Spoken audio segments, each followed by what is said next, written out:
So dito guys 4 minutes pa lang pero 4-10 na ang score. Tapos 0-2 pa ang score ko.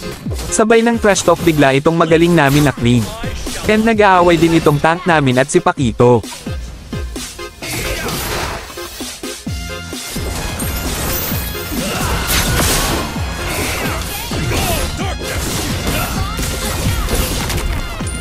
At dito nyo makikita na magaling ang MM namin. Kasi kahit alam na niya na may nana di pa din siya umalis sa tore ayon bagsak. Sabay sabing surrender.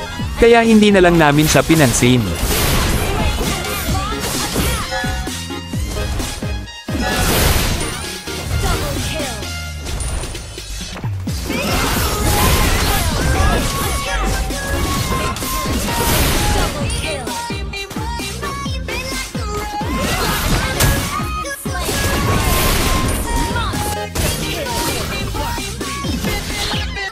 At dito inutusan ako kaya na AFK ako saglit.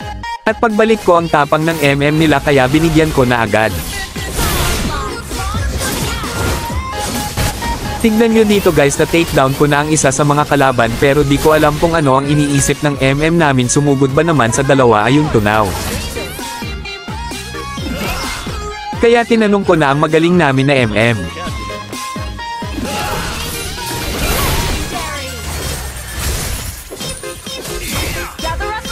Tapos sabi niya puro KS lang daw ako hahaha grabe talaga kagaling ang MM namin guys.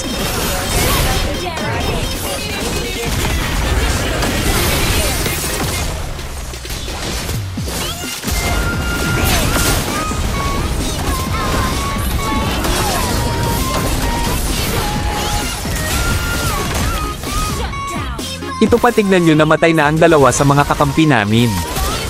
Pero dahil matapang siya nakipag 1 versus 3 siya sa mga kalaban na yon tulog na naman si Idol. Sabay nagsisihan na naman tong dalawa.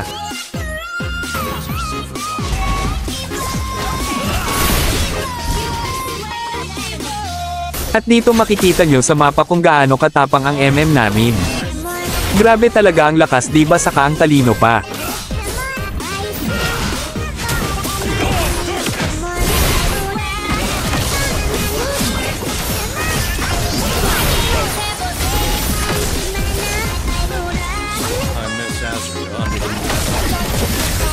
Di na ako magpapaliwanag dito guys kasi mag-focus na muna ako baka matrash talk ulit ng MM namin. At baka umabot ka dito at di ka pa nakafollow. Baka naman idol wag ka na mahiya follow muna ako kung ayaw mong i-report kita.